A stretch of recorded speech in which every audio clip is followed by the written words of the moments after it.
रात के तीसरे पहर में गंगा के किनारे लहरें एक अजीब सी सरसराहट कर रही थी। दूर कहीं एक श्मशान में चिता की आग अभी तक सुलग रही थी। चारों ओर भूतिया सन्नाटा पसरा था।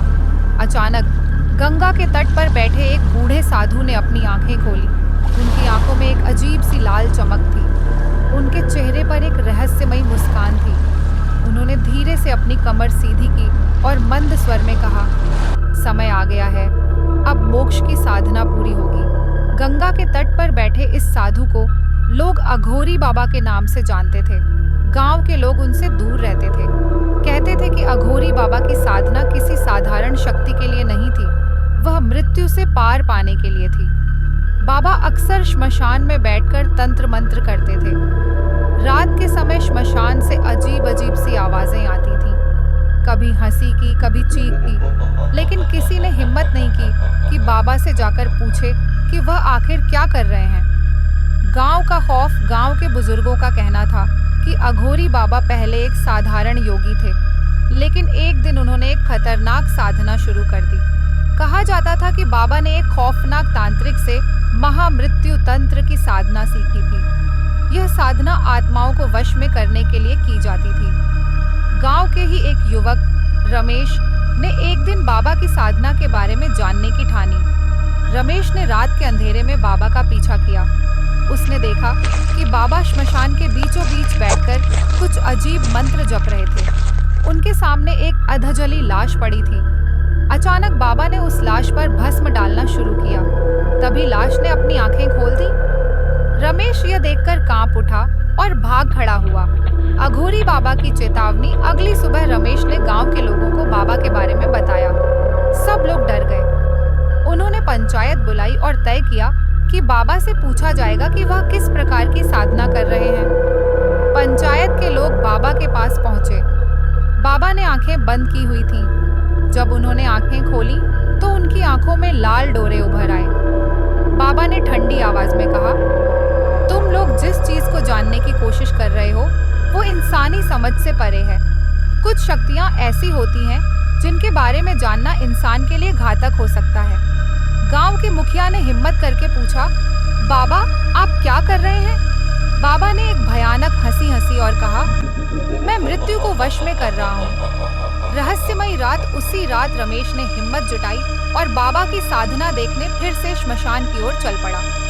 आधी रात का समय था। चारों ओर सन्नाटा था। श्मशान की राख से एक अजीब सी गंध आ रही थी। रमेश ने एक पेड़ के पीछे छिपकर बाबा की गतिविधियों को देखना शुरू किया। बाबा चिता की राख को अपने माथे पर लगा रहे थे। वह किसी अज्ञात भाषा में मंत्र पढ़ रहे थे। तभी चिता से एक साया उठने लगा, एक भूतिया आकृति। रमेश की सांसें थम गईं। उसने देखा कि बाबा ने अपनी आंखें बंद की और उस साये से कहा, मुझे शक्ति प्रदान करो, मृत्यु से पार पाने की शक्ति। तभी वह साया बाबा की ओर बढ़ा। अचानक बाबा ने एक लोहे का त्रिशूल उठाया और उसे उस साये के सीने में घोंप दिया। साये ने एक भयानक चीख मारी और गायब हो गया। रमेश की चीख निकल गई। बाबा ने रमेश को देख लिया था। छोटे, यहाँ क्या कर रहे हो? बाबा की आवाज गूंजी। रमेश ने भागने की कोशिश की, लेकिन बाबा ने अपने हाथ उठाए और रमेश की टांगें जैसे जमीन से चिपक गईं। रमेश ने डर से बाबा की ओर देखा। तुमने जो देख लिया है उसे भूल जाओ, नहीं तो इसका अंजाम अच्छा नहीं होगा।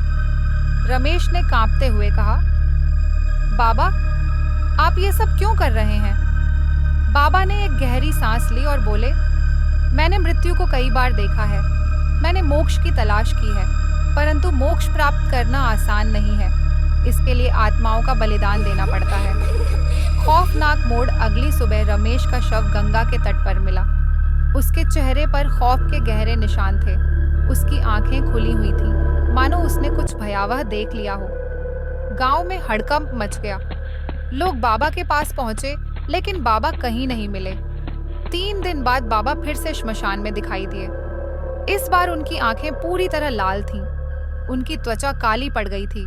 उन्होंने गांव वालों से कहा, अब मेरी साधना पूरी हो चुकी है, अब मैं अमर हूँ। गांव वाले डर के मारे पीछे हट गए। तभी श्मशान में चिता की आग अपने आप जल उठी। एक खौफनाक परछाई उस आग से निकलने लगी। बाबा ने अपनी बाहें फैलाई और हंसने लगे। देखो, मृत्यु भी अब मेरी दासी बन चुकी है। गांव के लोगों ने देखा कि बाबा का शरीर हवा में उठ रहा था। तभी एक जोरदार आवाज हुई और बाबा का शरीर चिता की आग में समा गया। श्मशान में एक तेज चीख गूंजी, मोक्ष, मोक्ष, मोक्ष। अंतिम रहस्य, उस घटना के बाद बाबा कभी नहीं दिखे। गांव वाले आज भी उस श्मशान से दूर रहते हैं। कहते हैं कि रात के अंधेरे में वहां से आज भी बाबा की हंसी की आवाजें आती हैं। गंगा की लहरों से एक अजीब सी सरसराहट सुनाई देती है। लोग आज भी अघोरी बाबा के नाम से डरते हैं। कहते हैं कि बाबा की साधना अधूरी रह गई थी और जब तक वह पूरी नहीं होगी, बाबा की आत्मा चैन से नहीं सोएगी। क्या तुम कभी गंगा के तट पर उस श्मशान के पास जाने की हिम्मत करोगे?